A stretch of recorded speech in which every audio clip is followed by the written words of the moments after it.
അഹങ്കാരി അതിൽ പെണ്ണ അഹങ്കാരിയാണ്. നല്ല മര്യാദയുള്ള കുട്ടിയാണെന്ന് അവർക്ക് ഒറ്റ നോട്ടത്തിൽ മനസ്സിലായി. ഇത്രയും വലിയ ഗതികെട്ടവൻ ഈ ലോകത്ത് വേറെ ആരെങ്കിലും ഉണ്ടാവും എന്റെ കർത്താവേ. അമ്മ ആദ്യം മസ്താനി അതിനെതിരെ സംസാരിച്ചില്ല. പിന്നെ ഈ ലക്ഷ്മി എന്നുള്ള പെൺകുട്ടി പറഞ്ഞതിന് ശേഷമാണ് ആള് മുന്നോട്ട് വന്നത്. വളരെ അത് ലക്ഷ്മിക്ക് പറയേണ്ട ആവശ്യമില്ല. ഇല്ല, ഞാൻ പറഞ്ഞില്ല. ഞാൻ അങ്ങനെ പറഞ്ഞതായി ഏത് പെൺകുട്ടിയാണ് നേരത്തോട് പറഞ്ഞത്? സത്യത്തിൽ ഞാൻ നിരപരാധിയാണ് സാർ. അതവിടെ പറയേണ്ട ആവശ്യം. ശരിക്കും അപമാനിക്കാൻ വേണ്ടി മാത്രം ഒരു കരുതി കൂട്ടി ചെയ്തതല്ലേ? കൊടുക്കാൻ വേണ്ടിയാണ് ലക്ഷ്മി അതൊരു പറഞ്ഞത്. ഇതെങ്ങനെ മനസ്സിലായി? It's called common sense.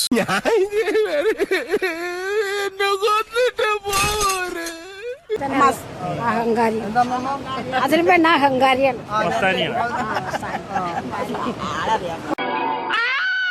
അല്ല, പ്രഭാകരേട്ടന് വീട്ടില് വിലയില്ലെങ്കിലും നാട്ടില് പുല്ല് വിലയാ. വീണ്ടും സന്ധിക്കും വരേക്കും വണക്കം ചൊൽവത് റെയിൽവേ പോർട്ടർ രംഗൻ.